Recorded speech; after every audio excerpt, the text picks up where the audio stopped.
presenting the transcription feature, Superman. The sky! Look! It's a bird! It's a plane! It's Superman!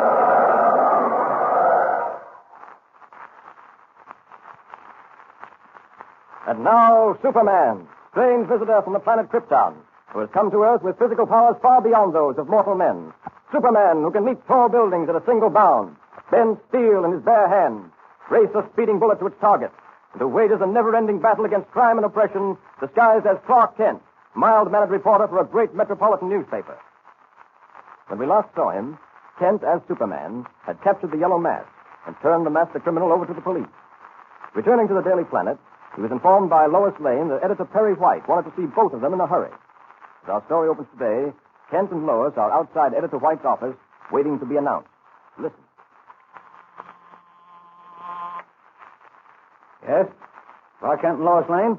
Have them come right in, please. Now, as I was saying, Mr. Remsen, this city has never had a crooked DA in all its history. So the Daily Planet will more than welcome the chance to put all its power and prestige behind a movement to get rid of District Attorney Parker. If ever a man was guilty of using his high office for crooked, unprincipled... Oh, come in, Lois. Hello, Clark. Oh, Mr. White. Got your orders for us to appear before you pronto. So we came running. Clark, Lois, I want you to meet Mr. Remsen. Ralph Remsen. Oh. How do you do? Remsen. I recall that name. Weren't you District Attorney Parker's assistant at one time? That's right. Oh, of course, I remember now. You resigned because you claimed the rotten politics going on in Parker's office was too much for you to take. Yes, I resigned, all right. That was about 2 months ago. Sit down, Lois. Clark, we've something to talk over. Mr. Remsen has come to me with a rather astounding offer. If he means what he says... Don't worry about that. I meant every word of what I said. Well, if that's really the case, we're about to start one of the biggest anti-crook campaigns this paper's ever had the privilege of sponsoring. Mr. Remsen, I wish you'd tell these two exactly what you told me. Gladly. You see, it was 2 months ago that I resigned as District Attorney Parker's assistant. Under his regime, I saw things going on that were pretty crooked, pretty hard to stomach. I don't think I have to remind you of the almost numberless criminals, gangsters, triggermen, slot machine vendors, crooks of all sorts, in fact, who slipped between the fingers of the law because of the help they got from Parker. No, I don't think you do. There's certainly a lot of them. Soapy Sonderman, Lucky Larry Lorimer, Sneezy Furness, and a lot more. Exactly. It's because of Parker and his crooked management of the District Attorney's office that the men you just mentioned, and many more like them who are menaces to law-abiding citizens, are still at large in this city. Now, for 2 months, I've wanted to do something. I wanted to start a campaign, do something to get Parker out of office. You're right, Mr. Remsen. With Mayor Healy in office, a campaign against Parker ought to be easy.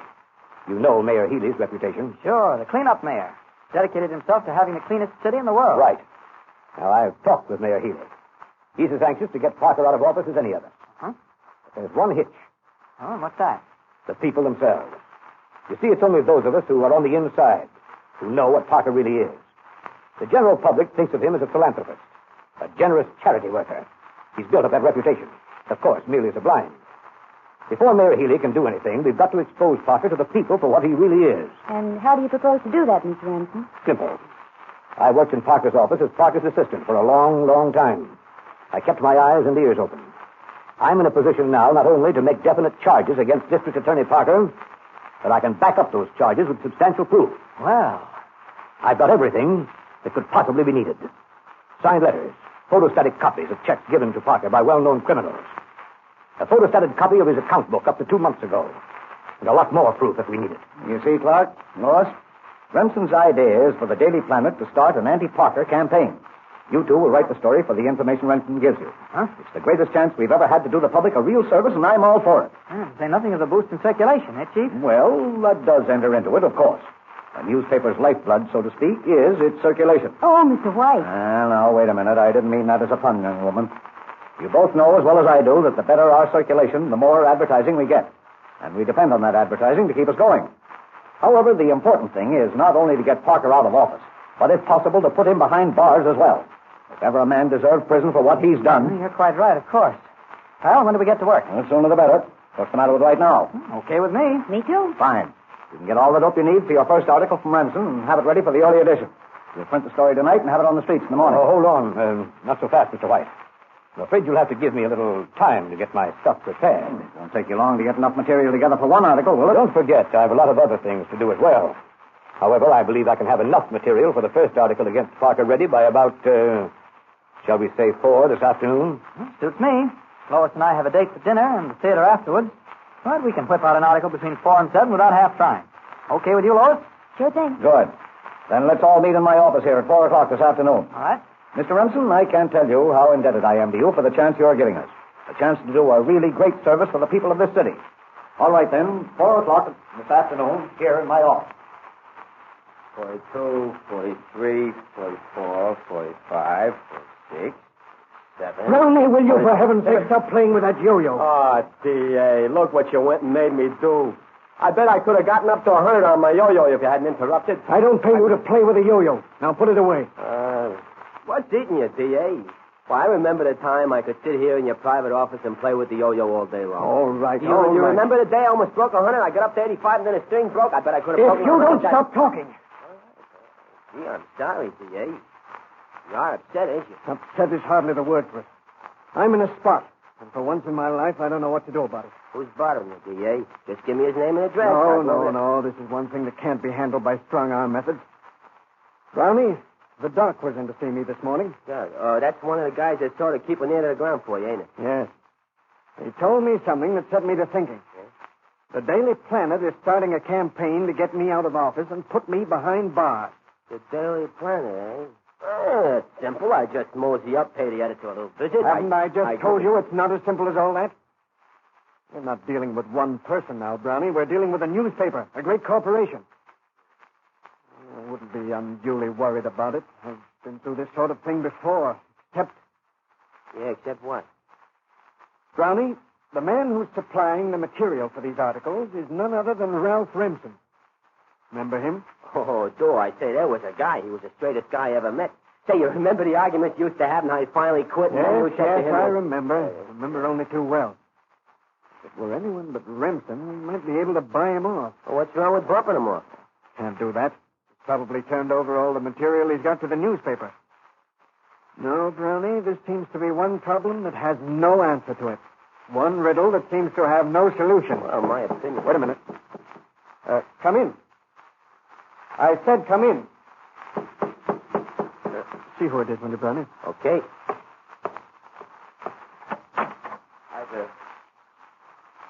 It ain't nobody. There ain't nobody here. On the contrary, Brownie, there is someone here. Quite definitely here. What was that? Brownie, did you hear it too? Why, of course he heard it. You both did. I'm here in this room with you, but you can't see me. You might ask me to sit down, Parker. Yes. Yes, by all means. Sit down, please. I hope my coming hasn't been too much of a shock to you. You see... Wait a minute. What's going on here? Who are you? Where are you? As to who I am, Parker, that need not concern you. As to where I am, I'm sitting in this chair across from you.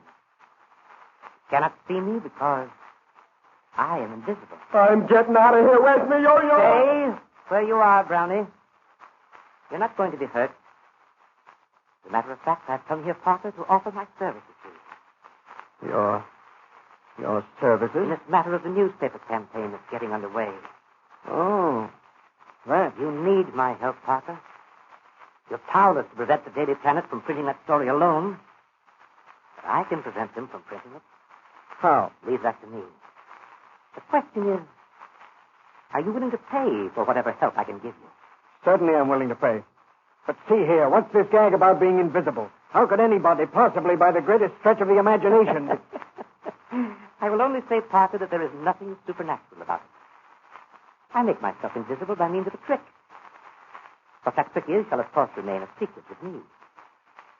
Now let's get down to business. A campaign directed against you has been started.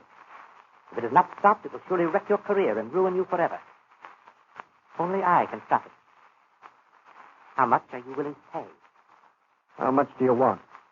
$100,000. 100,000? Oh, that's ridiculous. It's downright criminal. How well you know the meaning of the word. Parker, I want $100,000. Not a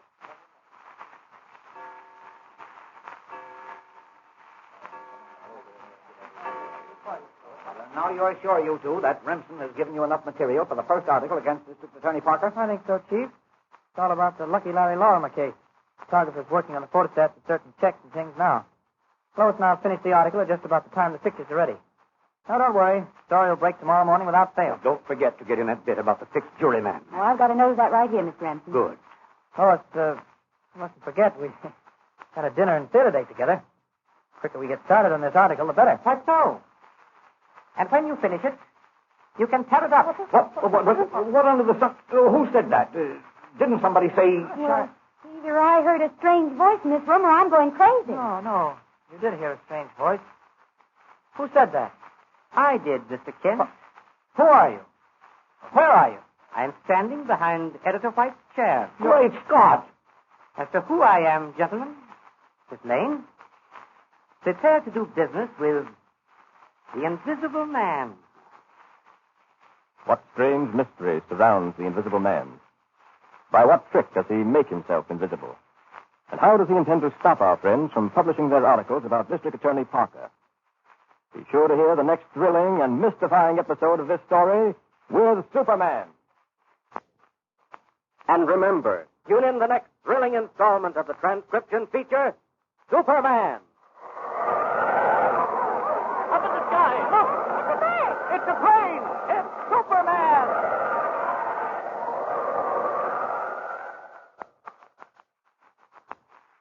Superman is a copyrighted feature appearing in Action Comics magazine.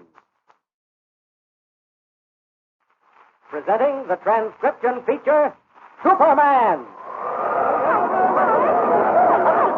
Look, it's a bird. It's a plane! It's Superman! And now, Superman, strange visitor from the planet Krypton, who came to Earth with physical powers far beyond those of mortal men, and who fights a never-ending battle against crime and oppression, disguised as Clark Kent, mild-mannered reporter for a great metropolitan newspaper. As you remember, Clark Kent had been assigned to write a series of articles in collaboration with Lois Lane to expose the crooked District Attorney Parker. Ralph Remsen, former assistant to the DA, who had resigned in protest against Parker's methods, had volunteered to supply the facts for the Daily Planet campaign to oust Parker from office. As our story opens today, Kent, Lois, Editor Perry White, and Ralph Remsen are discussing their campaign in the editor's office. Listen. Don't forget about that bit about the fixed juryman, Mr. Kent. Okay, Mr. Remsen. And Lois, we mustn't forget we've got a dinner and theater date tonight. The quicker we get started on this article, the better. Quite so. What? And when you finish writing it, Miss Lane, Mr. Kent, take a suggestion from me and tear it up. What under the sun? Who said that? Didn't somebody say... Either I heard a strange voice in this room or I'm quietly going crazy. No, you did hear a strange voice. Who said that? I did, Mr. Kent. Who are you? Where are you? I'm standing behind Editor White's chair. Great Scott! As to who I am, gentlemen, Miss Lane, prepare to do business with the Invisible Man. It's a dream. That's what it is. Now, listen, you people. We're dreaming, aren't we? Hardly a dream, Mr. White, but If you ask me, I think it's just a trick. Commendably clever, Mr. Kent. It is a trick. But I doubt whether you can tell how it is done. Well, it's positively mystifying. I imagine that's what it's intended to be. Well, all right, whoever you are, you're playing a trick on us. Now, you might unburden yourself and tell us why you're playing the trick. I like you for that, Mr. Kent. You've come to the point quickly. Very well, I will tell you why. Gentlemen, Miss Lane, you are about to inaugurate a campaign against District Attorney Parker. Am I right? Well? I have come to say, don't do it. Oh? And exactly why shouldn't we do it? Because if you do, I shall take steps to see that you regret it. What on earth? Just a minute, Lois. Let's get to the bottom of this. Are you working for Parker? Has he hired you to come here and try to intimidate us? That's beside the point, Mr. Kent. What really matters is this. I have warned you not to publish even one article against District Attorney Parker. If you are a man of sense, you will heed that warning. Now, listen. Never mind all this. Here's a man who can make himself invisible. There's a story for you. Invisible man invades editor's office. Weird, supernatural occurrence. Wait a minute, Chief. There's nothing weird or supernatural about this. It's a trick. A trick and nothing more. Why, Kent is right. It is a trick. An attempt to get our minds off Parker for a while. Gentlemen, please, you underestimate me. I merely make myself invisible to hide my identity, nothing more. Because, you see, I really have the power to back up any warning, any threat I make. Yes, Mr. Kent, I am working for District Attorney Parker. I have guaranteed that these stories of yours will not appear in print. I intend to see that guarantee is kept. And how do you propose to do that? I don't make a practice, Mr. Kent, of exposing my hand before I say it. You must merely accept my word for it that should you publish even this first story, should you try to print that story tonight, you will regret it more than you have ever regretted anything in your life. That's all I have to say. Kent, it sounds as if he means it. He certainly does. Clark, what do you think? All I can say is, threats or no threats, Invisible Man or not, we ought to go ahead with that story. What do you say, Chief? I agree with you 100%, Kent. I knew you would. Well, did you hear that, Mr. Invisible? I say, did you hear our answer to your warning? He doesn't answer. Why, he's gone. He went just as silently and mysteriously as he came. Oh, this will make a whale of a story. Now, look here, Kent. Let Lois write the story on District Attorney Parker. You sit down and beat out a column or two on this Invisible Man yarn. I wouldn't do that, Chief. Well, why not? Because I think if you give this thing time, if you let it develop by itself, you'll really have a story. You'll have a story that'll make this town stand on its ear. A story that'll have everybody talking for weeks to come. What do you mean? What are you getting at? Well, don't ask me to explain, Chief. Just wait and see. Well, Lois, we'd better get started on that article. We've got a dinner date together at Victorio's at 7 o'clock. Oh, goodness, Clark, I'd almost forgotten. Because of this Invisible Man business and everything. Well, shall we work in your office or mine? Oh, mine will do. Come on, let's go. But Kent, wait a minute. What? This Invisible Man. If I only knew the answer to how he does it.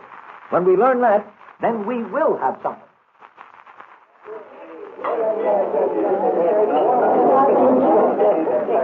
Oh, waiter. Yes, Mr. King? Waiter, I ordered dinner here tonight for 2. He set places for 3. Well, those were the orders I received from the captain, sir. Mr. Kent's table said 3 places. That's funny. Clark, are you sure you didn't make a mistake? Of course not, Lois. Oh, but this is rather awkward, sir. I have 3 servings here on this tray, and... It's quite all right, waiter. You may serve the 3 others. Oh, what is... Oh, I'm terribly sorry, Mr. Kent. I thought I heard... I know what you've heard. Never mind clearing that up now. I'll let you know when I want dinner served. Oh, yes, sir. Yes, sir. It's all right. Really, the most amazing thing.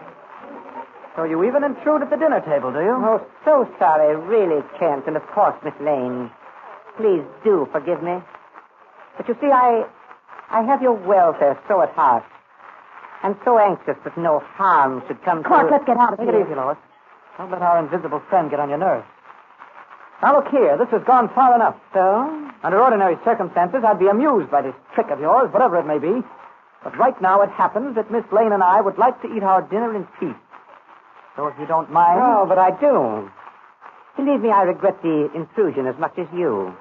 But it's really most important that you listen to me. I'm not interested. I gave you warning this afternoon. You didn't pay any attention to it.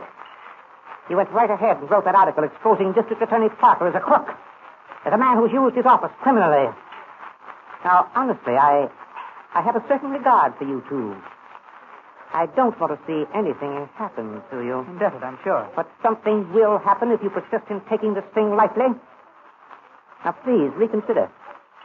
Won't you call Editor White and convince him that the best thing to do is to forget this entire campaign against Parker? If you think I'd do that, especially after insisting that White go ahead with the campaign, you're crazy. But you don't realize what you're letting yourself in for. Listen to me, Kent. I meant every word I said this afternoon. I warned you that if you insisted on carrying through this campaign against Parker, that you'd regret it. You will regret it, Kent. Believe me, you will. You can't frighten us. Right. I'm afraid neither Miss Lane nor myself is impressed. What exactly do you think you can do to her? Did you hear me? Yes. He seems to have left us again. Clark, I can't help it. This sort of thing gets me down. No, it's nothing but a trick. Once we find the solution to it, there's no doubt it'll turn out to be pretty simple. Yes, but to make himself invisible. No, not another word about it. We're supposed to forget business tonight and enjoy ourselves. And that's exactly what we're going to do.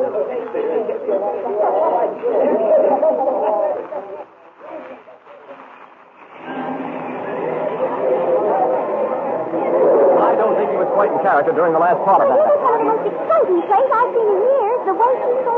Get a fresh fruit drink here. Oh, it's a wonderful play, Clark. I'm so glad we came, aren't you? Glad you're enjoying it, Lois. How do you think it'll end? I'm sort of anxious to see the third act. Well, I don't know. I'm inclined to think Mr. Clark Kent. I'm being paid. Mr. Over here, boy. Kent. Oh, Mr. Kent? Yes? A message for you, sir. Call from a Mr. White at the office of the Daily Planet. Yes? What's the message? Mr. White said to tell you to get back to the office as quickly as you can. It's very urgent. Oh, Thank you. Here you are. Thank you, sir. what are you thinking of happening? I don't know, Lois. Whatever it is, we'll soon find out.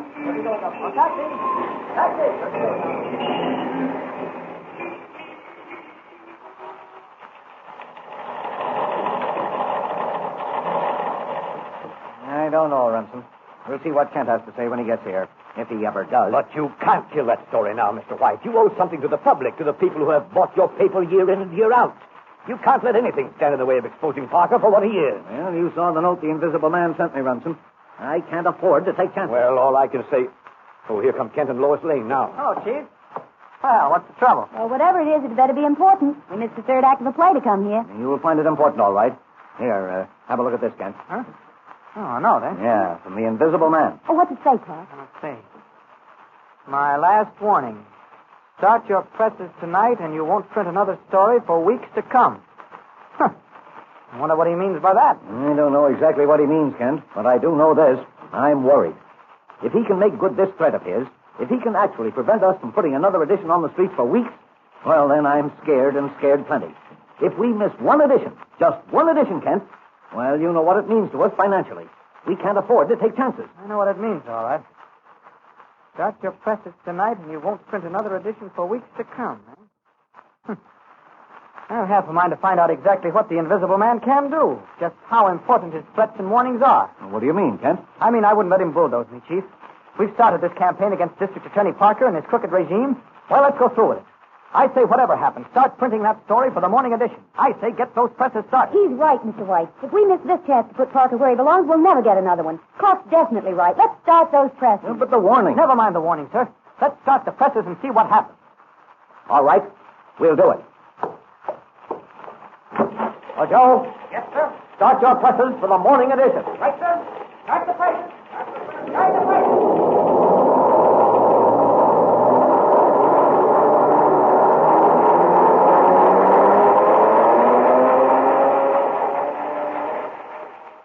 Will the invisible man make good his threat? And what will happen? And what trick does the invisible man use to make himself invisible? Do you know? Well, be sure to listen to the next exciting and baffling episode of this story with Superman. And remember, tune in the next thrilling installment of the transcription feature, Superman. Up in the sky, look! It's a bird! It's a plane! It's Superman!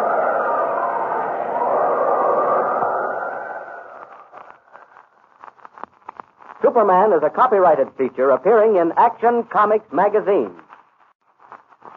Presenting the transcription feature, Superman! Guys, look! It's a plane! It's a plane! It's Superman!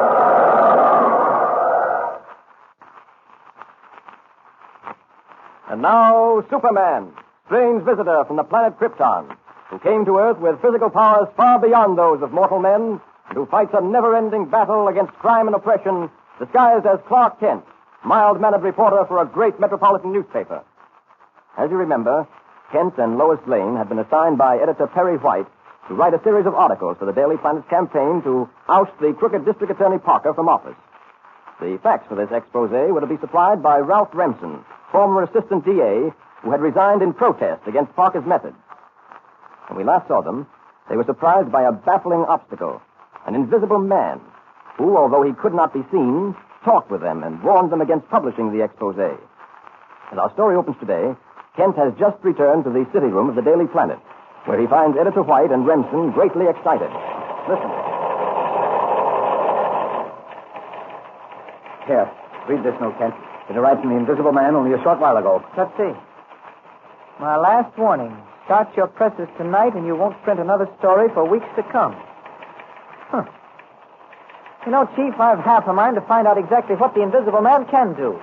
Just how important his threats and warnings are. But the warning. What do you think, Mr. Remsen? I'm not sure, Mr. White. Never mind the warning. Let's start the presses and see what happens.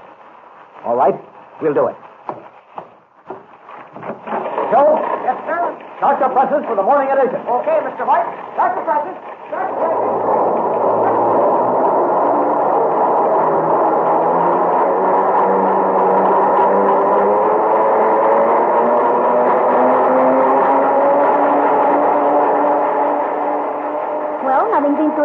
Yes, but I have a feeling that something may happen at almost any minute. How right you are, Mr. White. What? Why, it's the Invisible Man again. That voice sounded as if he were standing right here among us. It can't be. But it is. I'm standing right here beside you, Mr. White. Why? Why didn't you heed my warning? Now you have forced me into something that I find most unpleasant, most distasteful. And just exactly what is that? Mr. Kent, you're so serene about the whole matter, so confident that you all can win out against me. Gentlemen, listen to me. When you started those presses, you also started a time bomb concealed in one of them. A time bomb? Joe, hold the presses. Stop them immediately. Bet your life it will. Wait a minute. That won't do any good, I'm afraid. Stopping the presses won't stop the bomb. It won't? I decided, Mr. White, that if you were foolhardy enough to disregard my advice, I'd teach you a lesson. You've started the bomb. You cannot stop it. Your presses will be blown into wreckage. As I said in my note, it will be weeks before you publish another edition of your paper. Oh, Kent, this is terrible. What can we do? Think of what it means to the paper. If those presses are blown up, if we're unable to get another edition on the streets in weeks, we're ruined, man. Utterly ruined. Well, I for one, don't see what you can do about it, Mr. No, we've got to do something. Those presses are worth hundreds of thousands of dollars. If we're forced out of business for even a few days, we'll... Kent, can't you think of something? Yes, Kent. Think of something. You got Mr. White into this? Figure some way to get him out. He's right. You did get me into this, Kent. It was you who said to go ahead and start those presses. Kent, you've simply got to Just a minute, please. We're all standing here wasting time talking about the value of those presses. We haven't even begun to think about the lives that may be lost in this thing. How much time have we? By my watch, you have exactly 2 minutes. 2 minutes? You have one chance, Kent. If you can find the bomb and destroy it within 2 minutes, you'll be all right. Yeah. If you fail to find it within 2 minutes, remember, I'm afraid you'll have to suffer the consequences. You now have exactly 1 minute and 45 seconds. Good luck, gentlemen, and good night. Clark, we've simply got to find that bomb. It's our only chance. Looks like it, Lois. You men. Yeah? You men here in the press room. Right. Got a minute and 30 seconds to find that bomb. Better start looking for it right now. Yeah. Somebody better keep a good watch on the time. All right. Remsen, try that press over there. Okay, Kent. Mr. White, you take that one over there. Right. Come on, Lois. We'll have a look at the one near the window. Okay. Anybody see it yet? How much time have we, Clark? No, we have 1 minute. We better get Come on, out of here. keep looking, man. I'll watch the time. I'll get you out of here before it goes off. Don't worry. Suppose there's some mistake in the timing. Suppose the Invisible Man deliberately gave us the wrong timing. Gotta take our chances on that. Oh, hang it all. Where can it be? No, it's nowhere to be found in that press, Kent. Well, try another one. Keep looking. Keep looking. It's too late, Kent. Too late. If we don't need this... Wait. What? Look. What is it, Lois? There it is. Concealed behind that bale of paper. Yes, that's it, all right. Get it out of there, for heaven's sake. There's no time. Less than 30 seconds left. You men, everybody, get out of this room as quickly as you can. Hurry. Wait, come on, you guys. Come on, get going, Chief. There's no time to lose. Oh, those presses. Hundreds of thousands of Oh, never dollars. mind the money. Think of your life. Come on, let's get out of here.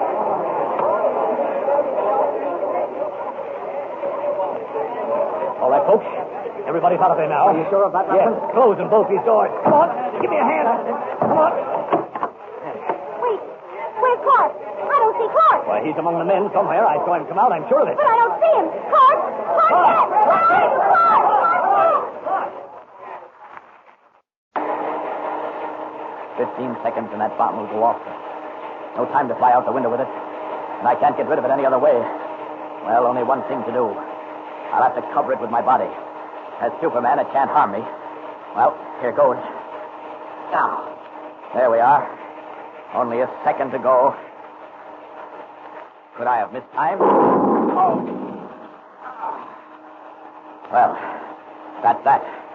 Thank heavens everything's all right. No one's been harmed and the presses are still running.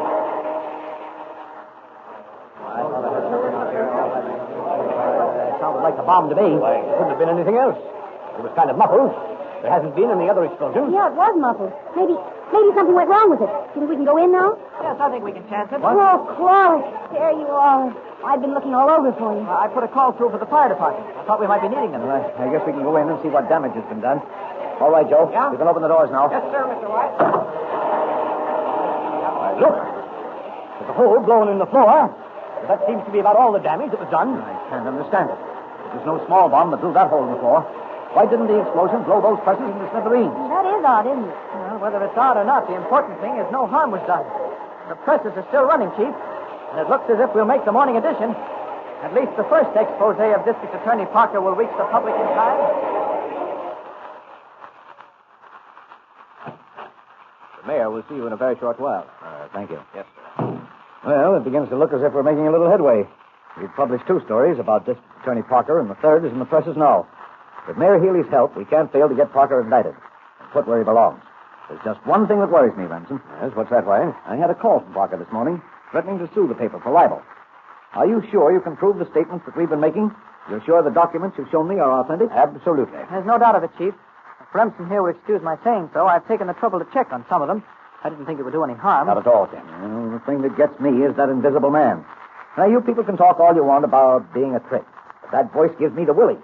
I keep listening for it, expecting it to speak almost any moment. Why, I never know when I'm alone anymore or when I'm not. Now, don't let it get you down, Chief. This whole thing will be cleaned up before very long. You've been saying that for days, Kent. I wish you'd talk less and act more. Well, I'm doing my best, Chief. You can't ask more than that. The mayor will see you now. This way. Thank you. Well, gentlemen, Lane, I believe. Sit down, won't you? Thank you, Mr. Mayor. I believe you know why we've come. I certainly do, Mr. White. I've been reading those articles about District Attorney Parker in your newspaper, sir. And I must say you're to be commended on the wonderful service you're rendering the public. Thank you, sir. I know you're busy, so I'll come right to the point. Your Honor, can we count on your support? I'm with you all the way. Now, what would be your suggestion, Mr. White? A grand jury investigation? I think so, Your Honor. You name the men you want, and Mr. Remsen here will give them all the proof they need. Good. I'll take care of that this very afternoon.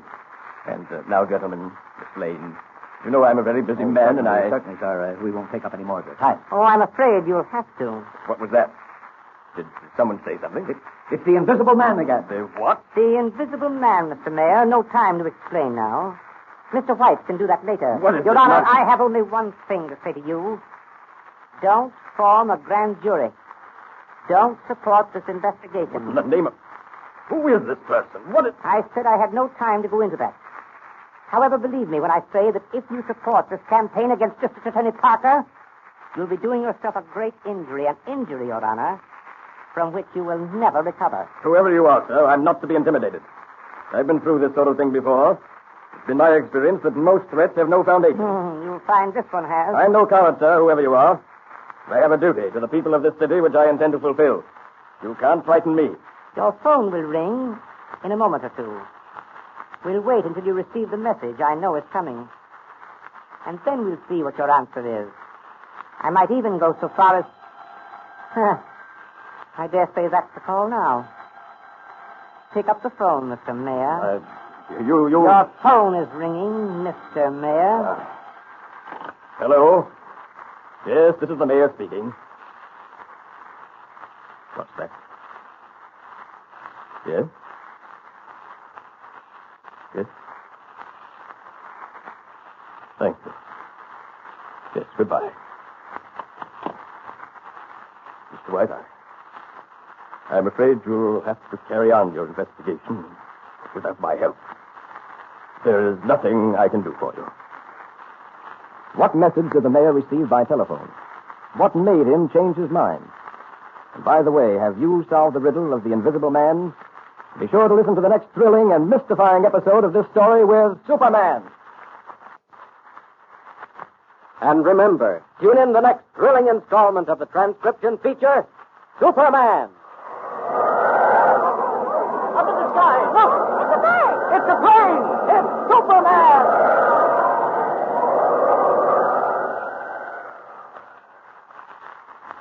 Superman is a copyrighted feature appearing in Action Comics magazine. Presenting the transcription feature, Superman! It's a plane! It's a plane! It's Superman!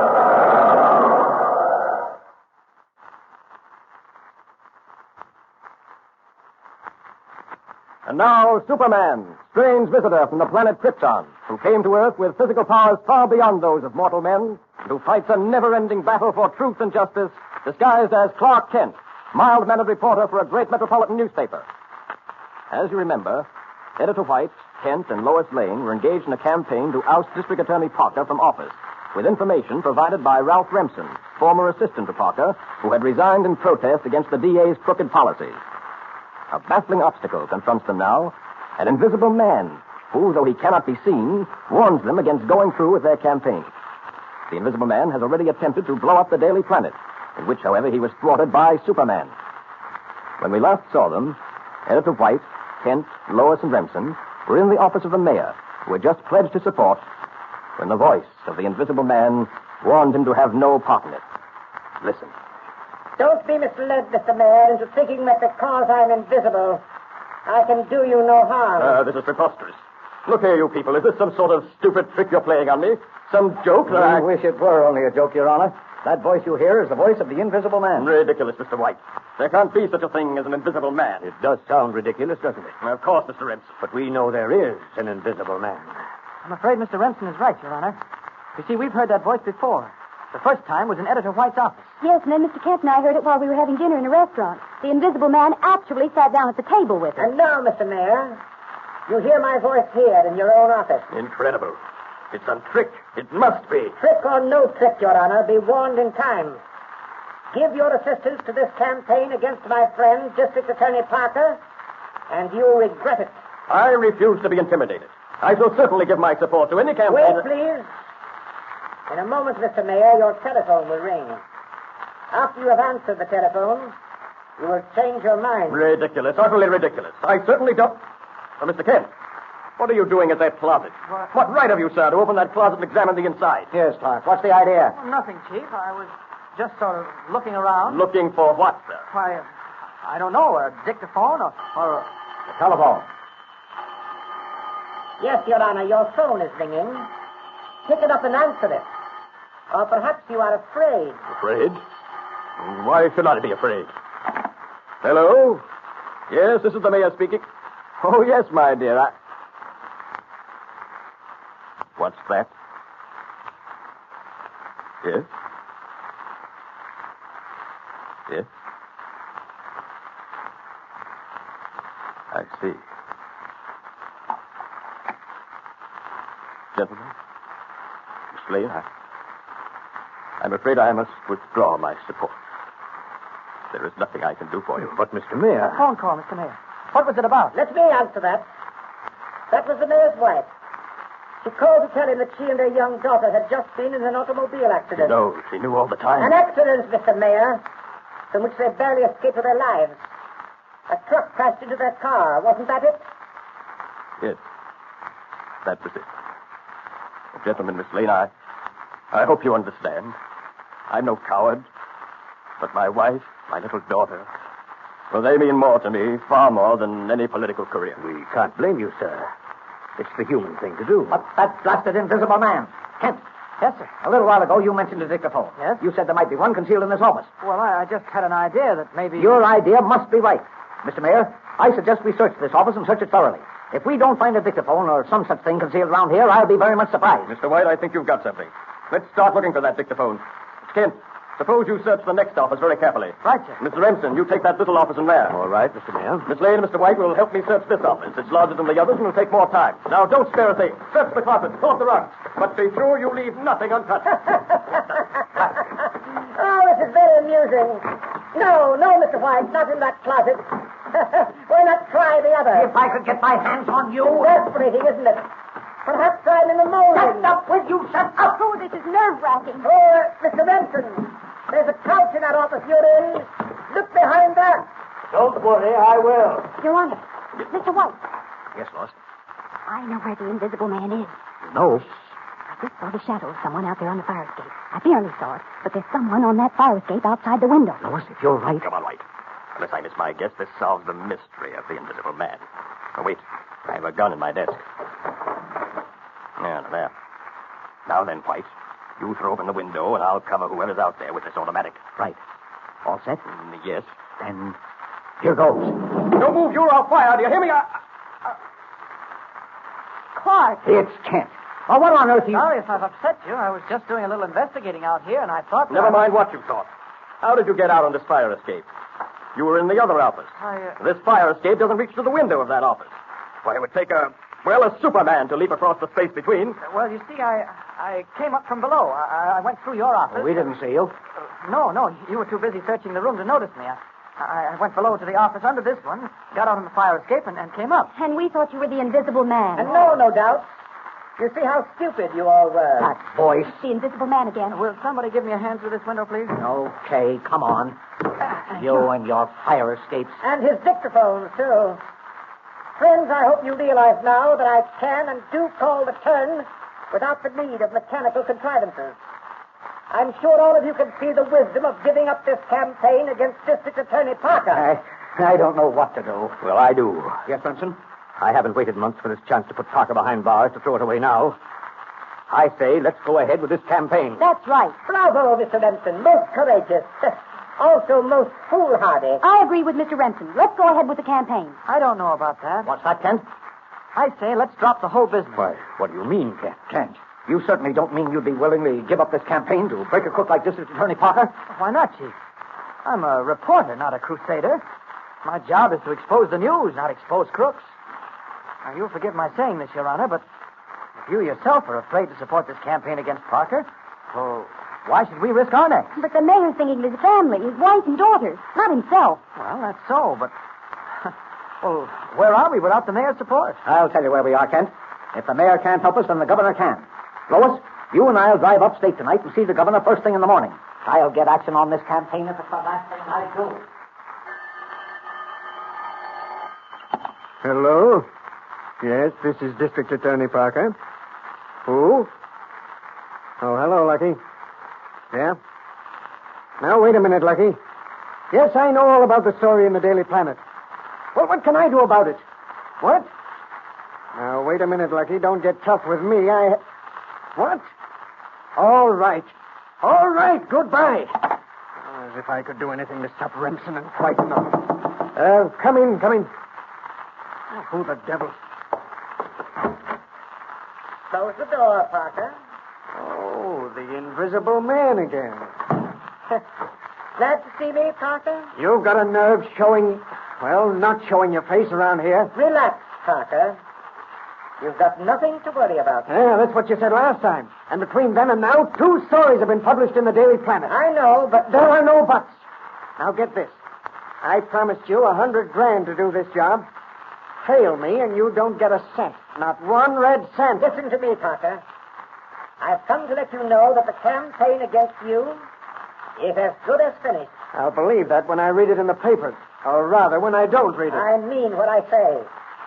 The one man who's really bent on seeing you run out of office is Editor Perry White of the Daily Planet. The one way to stop this campaign is to get rid of Editor White. So what? What are you getting at? Tonight, White and Lois Lane are driving up to see the governor at the Executive Mansion. From the city to the governor's mansion is a trip of about 140 miles.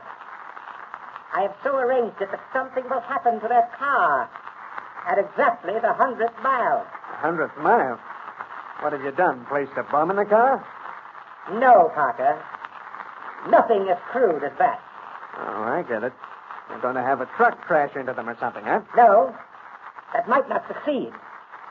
The plan I have thought out cannot fail. When White and Miss Lane reach the 100th mile of their trip, it will be the end of them and their campaign against you. Yes, but what have you done to the car? You'll have to wait and see, Parker. What time is it? It's close to 10 o'clock. Why? 10 o'clock.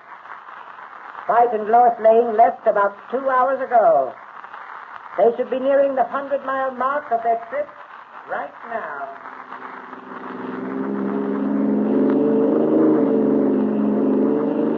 Any for your thoughts, Lois? What? Oh, I was just thinking. About Kent? Yes. Funny, his acting the way he did, wanting to give up this campaign against Parker. Oh, he'd never been very courageous, but... Well, I never thought he was that cowardly. Best forget it. Tired? A little. Say, you're certainly pushing this car along. Must be doing 70. Yeah, there's not much traffic on the highway this time of night.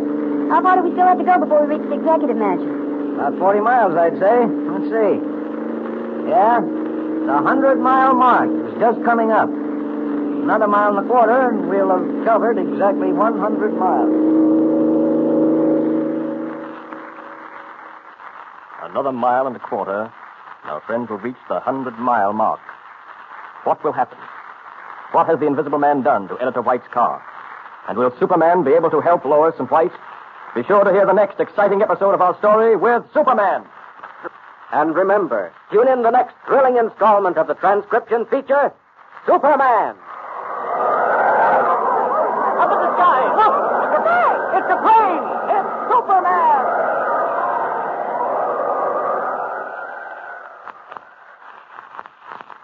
Superman is a copyrighted feature appearing in Action Comics magazine. Presenting the transcription feature, Superman! Look, it's a plane! It's a plane! It's Superman!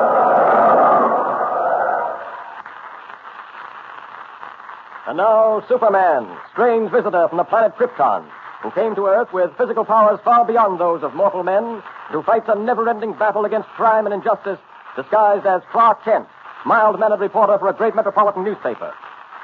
As you remember, Editor White, Kent, Lois Lane, and Ralph Remsen had gone to the mayor to enlist his aid in the campaign against District Attorney Parker, whose crooked practices, they believed, made him unfit for office. The mayor had pledged his support when the Invisible Man, strange and baffling ally of the crooked DA, warned him against it by involving the mayor's wife and daughter in a near-fatal accident. Then Kent surprised everybody by refusing to have anything more to do with the campaign himself. As our story opens today, we join White and Lois, who are driving alone to see the governor in the state capital 140 miles away. Listen. Ready for your thoughts, Lois? What? Oh, I was just thinking. About Kent? Yes. Funny his acting the way he did, wanting to give up this campaign against Parker. Oh, he's never been very courageous, but... Well, I never thought he was that cowardly. Yeah, best forget it. Tired? A little. Say, you're certainly pushing this car along. Must be doing 70. Yeah, there's not much traffic on the highway this time of night. How far do we still have to go before we reach the governor's mansion? About 40 miles, I'd say. Let's see. Yes, the 100-mile mark is just coming up. Another mile and a quarter, and we will have covered exactly 100 miles. Onward the car roars at 70 miles an hour, headlights boring into the black night, onward to certain destruction. Meanwhile, at the offices of the Daily Planet, Clark Kent talks to Ralph Remsen, the man responsible for the campaign against Parker, unaware that his friends are in danger. Listen. Exactly what makes you so anxious, Remsen, to get District Attorney Parker out of office? I don't like crooks, Kent. And I don't like to see the people of this city cheated and hoodwinked. I don't like cowards either, Kent. Meaning what, Remsen? You know, Kent, there's something peculiar about you. What do you mean? Well, take what happened in the mayor's office this afternoon. All of us are searching for a dictaphone, thinking that maybe the Invisible Man works his trick voice that way. Yes? You go into another room, another office, and start searching that. Well?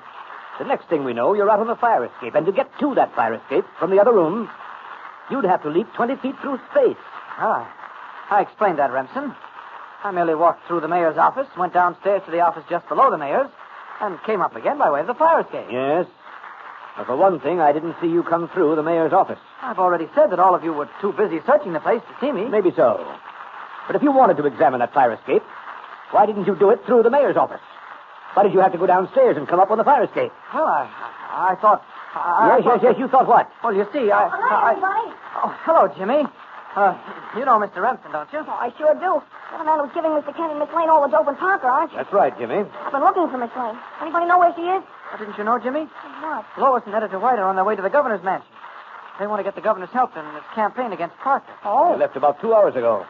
Ought to have covered the best part of the trip by this time, 100 miles at least. Why didn't you go with them, Mr. Kent? You and Miss Lane are working this case together, aren't you? Yes, that's right. Mr. Kent doesn't want to say so, Jimmy. But at the moment, he and your friends aren't getting along so well. You mean Lois and Mr. White are mad at you, Mr. Kent? Oh, in a way, yes. Well, why? What happened? Well, Mr. Kent wanted to give up the campaign to get rid of District Attorney Parker. It seems the Invisible Man is sort of getting on his nerves. Get this. That isn't true, is it, Mr. Kent? Well, Jimmy, I just don't see how we can do anything against an adversary you can't even see. Or to put it bluntly, Mr. Kent doesn't see why he should risk his neck. Now, that isn't true. Mr. Kent is the bravest man in the world. Now, when we were... Those are Mr. Kent's own words, Jimmy. Now, wait a minute, Remsen. I was just trying to look at things sensibly. You're trying to make me out a coward in front of Jimmy here. Well? Because you're a coward, Mr. Kent. You're not going to let him get away with it, are you? So long as I know it isn't true, Jimmy. You can't let a man call you a coward and not do something about it. Yes. Why don't you do something about it, Kent? I've been itching to take a sock at you ever since you tried to get everybody to give up this campaign against Parker. If there's anything I detest, it's a coward. Fighting won't get us anywhere. Maybe you'd change your mind if I took a poke at you. See how you like this. Oh, my hand. My Mr. hand. Kent, you must have a jaw like I think I've steel. broken my hand. It hit you right in the front, and it didn't seem to hurt you at all, but look at him. It must have been the way he hit me. He must have hit a nerve in his hand. It was like hitting a stone wall. Mr. Kent, this doesn't settle that business about you being a... Well, you know what I mean. Jimmy, I hope I'm not a coward. I'm not giving up this campaign against Parker because I'm afraid. And why are you giving it up? The answer to that, my friend, is very simple. What was that? Who said that? That's the voice of the Invisible Man, Jimmy. Huh? I'm sort of getting used to it now, but The you haven't. Invisible Man. Jimmy, you haven't met me before, and so naturally you're a little excited. How do you do, Jimmy? Hello. Oh, Michael. Kent, this question of whether you're a coward or not seems to be a difficult one. Frankly, I'm of the opinion that you are a coward. Maybe we ought to take a vote on it. I have little respect, Kent, for a man who will forsake his friends as you have done the minute danger begins to threaten. I don't see. What are you getting at? What do you mean when danger begins to threaten? Why, yes, Invisible. Exactly what did you mean by that? You're suffering from a case of nerves, gentlemen. I meant nothing special by what I said. Nothing could possibly happen to Miss Lane or Mr. White, could it? Certainly not with me here, and they, shall we say, at least 100 miles away. No.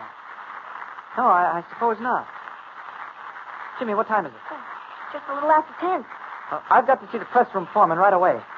Jimmy, you and Remsen can keep the Invisible Man entertained until I get back. Oh, all right, Mr. Kent. Mr. Remsen, this Invisible Man actually exists, or am I dreaming? I'll answer that, Remsen. No, Jimmy, you're not dreaming. I am really in this room with you, but you cannot see me. You see, by means of a trick Houdini himself couldn't solve.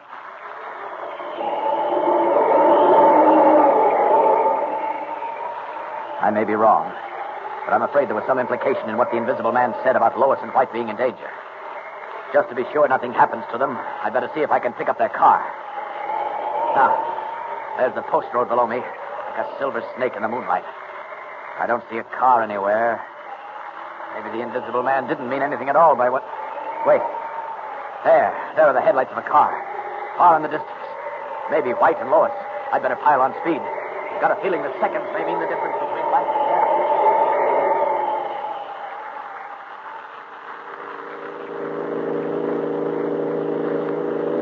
Yes, there's no doubt, Lois, that the governor will help us. Well, it's this Invisible Man business that bothers me, Mr. White. That is a riddle. You know, So you better slow down, Mr. White. There's a pretty steep curve ahead. practically a hairpin turn. Yes, I'd better slow. What the... Mr. White, what's happened to the car? Oh, the steering wheel. It's broken. Mr. White, we're heading for that cliff. Oh, what the... Lois, the brakes don't work either. Oh, gosh, if there's nothing I can do, Lois. Nothing. The handbrake. Try to work the handbrake, Mr. White. Oh, that doesn't work either. Oh, we can't stop. There's the edge of the cliff. We're going over it. We're out in space. We're falling, Lois. Falling. No, we're not falling. What? We're flying. Good heavens. Something's holding us up, swinging us around toward the road again. You're right. Happy admits we're being lifted back onto the road. We're safe. Quick, let's get out and see. Come on. There's no one here. Nothing. There is. Look, against the moon, the figure of Superman. Mr. White, don't you think you ought to give Clark Kent another chance? Yes, Mr. White. Maybe there's some reason for his trying The to... only reason he's got is fear. Mr. Remsen, you're beginning to give me a pain in the neck. Jimmy, no way to talk to people older than yourself. I'm sorry, Miss Lane, but forget it. White, I say fire, Kent. If we're going to win against Parker, we need men, not mollycoddle. Yes, you're right. There's nothing to do but fire, Kent. And I might as well. Hello, everybody. You wanted to see me, Chief? Yes, Kent. I guess the quicker I get this over with, the better. Kent, you're fired. I see. Gee, Mr. Kent, I'm sorry, Kent. You've proven by your actions that you're not the man we need in a job like this. Oh, sure. Sure, I understand. oh, Clark, aren't you going to say something in your own defense? Are you going to stand there and take this the way you take everything else without doing something about it? Mr. Kent, aren't you going to say something? Do something. What can I do? Oh, if you only had a tenth of the courage Superman has in his little finger. I'm afraid you can't compare me to Superman. No, there's nothing I can say except, well, I'll have to take my story to another paper. Now, what's that? What story? A story about the Invisible Man. Kent, You break that story in another paper, and I'll break you. I don't see why I shouldn't break it. I solved it, didn't I? I don't care whether you... What'd you say? Okay, I solved it. I know now how the invisible man makes himself invisible. Oh, I've had enough of this nonsense from you, Kent. Get out. Wait a minute. Clark, did you mean that? Do you really know how the invisible man makes himself invisible? Well, I can do it myself. I don't believe it. Yes, and neither do I. Well, I'll have to break the story in another paper, I guess. Now, wait a minute, Kent. If you can show us how it's done, if you can really make yourself invisible, you can have your job back. Oh, I don't know. Oh, please, Mr. Kent, please show them. And I'll raise your salary. Well, that is an inducement. All right, it's a bet. Ridiculous. Tell you what I'll do. I'll step outside and close the door. When I knock at the door, Jimmy, you open it and see what happens. Okay. Don't forget to open the door when I knock. Don't worry, I won't. Good. I'll close the door. I don't see how I can possibly He do won't, anything. Miss Lane. You can bet on that. Listen.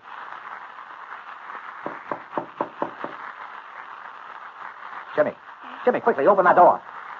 Well, open it. Oh, okay, Mr. White. But he's not here. Oh, of course he's not there. Just another trick. He knocked at the door and then skipped off down the corridor. You're wrong, Chief. I'm right here in this room with you. What's that? You can't see me. Because, well, you see, I'm invisible. I don't understand this. Oh, I don't. Well, it looks as if Clark Kent has solved the mystery of the Invisible Man. Do you know how he did it? Well, then, be sure to listen in for the solution when we present our next episode with Superman.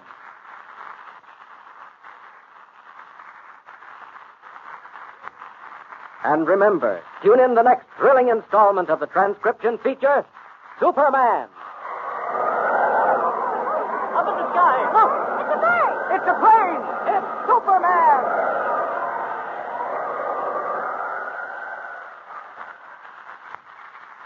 Superman is a copyrighted feature appearing in Action Comics magazine.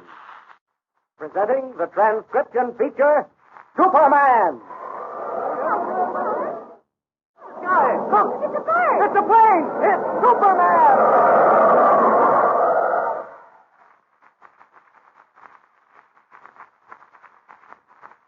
And now, Superman, strange visitor from the planet Krypton, who came to Earth with physical powers far beyond those of mortal men, and who fights a never-ending battle against crime and injustice, disguised as mild-mannered Clark Kent, reporter for a great metropolitan newspaper. As you remember, Editor White, Kent, and Lois Lane, aided by Ralph Remsen, have been conducting a campaign against District Attorney Parker in an attempt to oust him from office because of his crooked practices. They were repeatedly warned against continuing their campaign by an invisible man, strange and baffling ally of the crooked DA, who was successful in frightening the mayor into withholding his support, and, but for the miraculous intervention of Superman, would have sent White and Lois crashing to their death while driving to see the governor in the state capitol. As our story opens today, we find them in Editor White's office, where Kent makes an astounding announcement. Listen. I say I've solved the mystery. I know how the invisible man makes himself invisible. Yeah, I've had enough of this nonsense from you, Kent. Get out. You're fired. Wait a minute, Mr. White. Yes, Lois? Clark, did you mean what you said? Do you really know how the invisible man makes himself invisible? Well, I can do it myself. I don't believe it. You've got something there, Remsen. I don't believe it either. Kent, you'd have to be a Superman to solve a mystery like this one.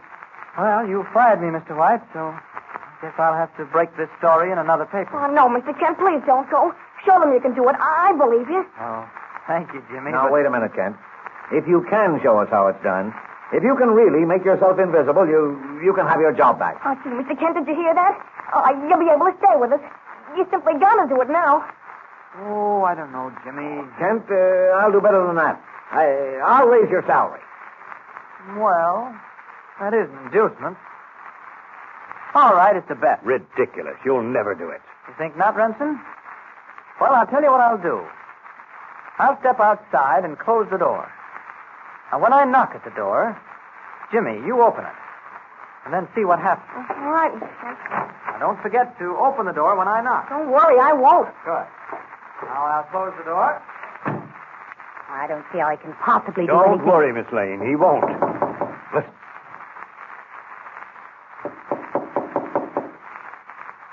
Jimmy, for heaven's sake, open that door. Well, open it. Okay, Mr. White. He's not here. Oh, of course he's not there. Just another trick. He knocked at the door and then skipped off down the corridor. You're wrong, Chief. What? I'm right here in the room with you. Why? But you can't see me because, Well, you see, I'm invisible. Say what? I don't believe it. Superman himself couldn't do a thing like this. Kent, was that your voice I heard? Are you really in this room? I am, Chief. I'm sitting in the chair in front of your desk.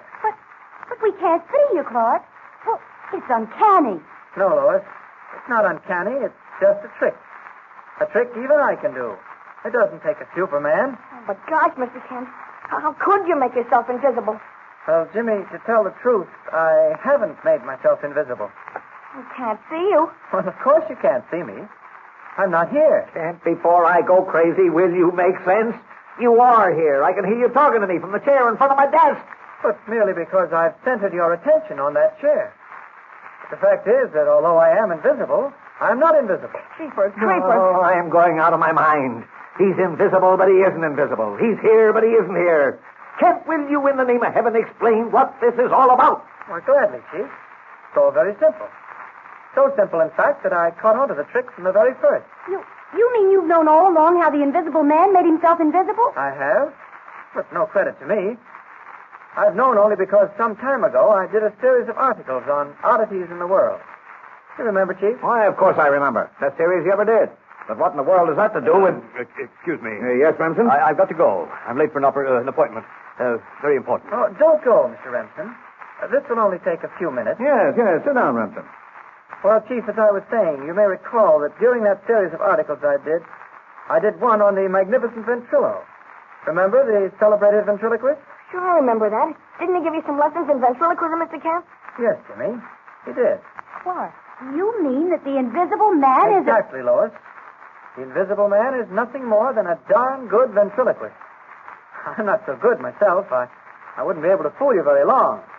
But the invisible man is an expert, a master at it. Oh, where are you now, Kent? Now stop throwing my voice and you'll soon see. Now, can you locate me? His voice seems to be coming from the window now. That's where it's coming from, all right. Because you see, I'm out here on the fire escape. Holy mackerel. All the time it sounded like he was right here in the room with us. Okay, give me a hand in through the window, Jimmy. Okay. There. Thanks. Okay. All I did, Chief, was to knock on the door, get onto the fire escape through the window that leads off the corridor, and then throw my voice, by means of ventriloquism, into this room. Well, Kent, I've got to hand it to you. But who is the invisible man? Do you know the answer to that? Yes, Lois. I believe I do. Who? There must be someone who at all times was able to be near us. You realize, of course, he couldn't be forever ducking onto fire escapes and all the rest of it. He couldn't have done it that way in the mayor's office. We found you out on the fire escape. Well, how you got there is really still a mystery. Well, I've already explained that. Then, Lois, there's the night the invisible man had dinner with us.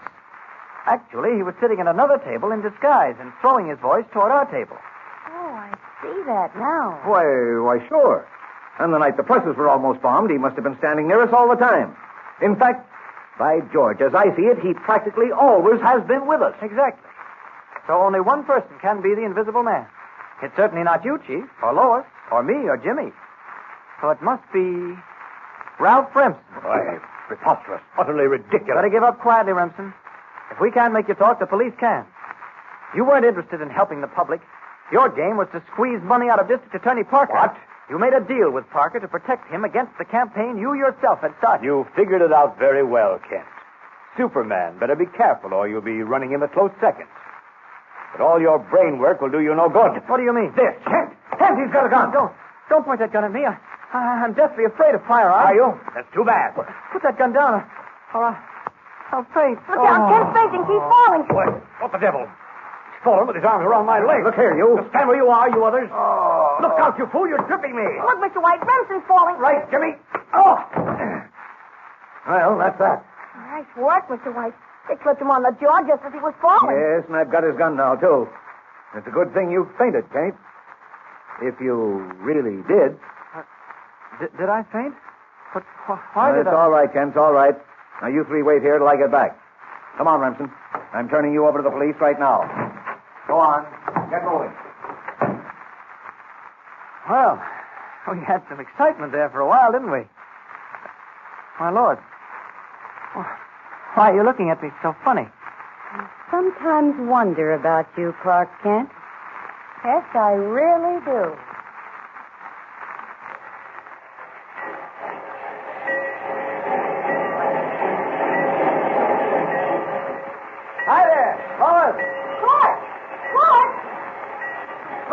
never find you in this crowd. Mr. White told me to meet you down here at the Central Railroad Station. What's it all about? Oh, it's nothing much, Lois. Metropolis National Bank is moving a cargo of $5 million in gold from their vaults upstate to the bank here in the city. Oh, just another story, eh? Yeah, it's nothing exciting, I'm afraid. It's bringing the gold down in a specially constructed armored freight car. Burglar-proof and all that. Oh, I see. Well, $5 million is a lot of money. They're not taking any chances. Chief said something about there being a special guard of 5 men locked inside the car. Yes, after the guard got into the train, they sealed the doors. Oh, as I say, it's nothing important. White just wanted us to be on hand to cover the story, that's all. The train's due in a few minutes. Guess Mr. White wanted to put us on something quiet after all the excitement we've had. Excitement is right. What with the invisible man and you and White nearly getting killed in that car right at Dead Man's Curve? Yeah, we certainly did. How did you know that? Oh, everybody knows about the accident you nearly had. Yeah, but I never said it happened at Dead Man's Curve. What? I didn't even know that was the name of the place. Oh, well, White. White mentioned it. That's how I knew. Oh. Well, I'm certainly glad the case of the invisible man's finished with. Yeah. I think both Remsen and Parker deserved what they got. Yep, 5 to 10 years for Remsen, 20 years for Parker. The grand jury didn't waste any time about it. Grand juries never do. Hey, the police are out in force today. Yes, they're not taking any chances with that freight car and the $5 million it's carrying. Several armored trucks drawn up the platform. Gee, there must be at least a dozen armed guards standing by. Hello, Kent. Lois. Oh, Covering hi. the story? Yeah, you covering for the gold, Joe? Yeah, it's quite a thing. $5 million in gold. The precautions they've taken. A special armored car designed particularly for bringing the gold here. Yeah, very exciting, I suppose. Hey, look. Here comes the train now. Yeah. Look at that line of freight cars. Yeah. Car carrying the gold is near the end of the line, I think. 4th or 5th in the caboose. Well, we better move down to the other end, then. Yeah, you're right. See, those armed guards are starting to go down toward that end themselves. Hey, something seems to be wrong. Look, they're starting to run. What on earth Don't ask questions. Come on, I smell trouble and a story. Hey, excuse me, buddy. What's wrong? What's happened? Who are you? Reporter from the Daily Planet. Here's my press card. What's up? It's that freight car. One carrying a $5 million in gold and a crew of 5 guards. Yeah, what about it? Yeah, what happened? It's disappeared. That's what's happened. What? Disappeared? Vanished into thin air. That isn't possible. It was heavily guarded. It was sandwiched in among these other freight cars. How could it possibly have disappeared? Yeah, if I knew that, buddy. Oh, but you can't just pick up a freight car and walk off with it. No? Well, it looks like somebody did, lady. Car's disappeared, and so is the crew of armed guards. You What? could take it or leave it. What? Yes, Lois? I did a little checking before, just to get some details for our story.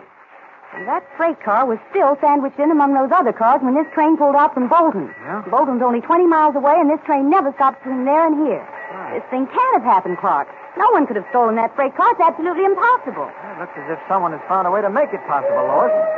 It also begins to look as if we've got another mystery to solve.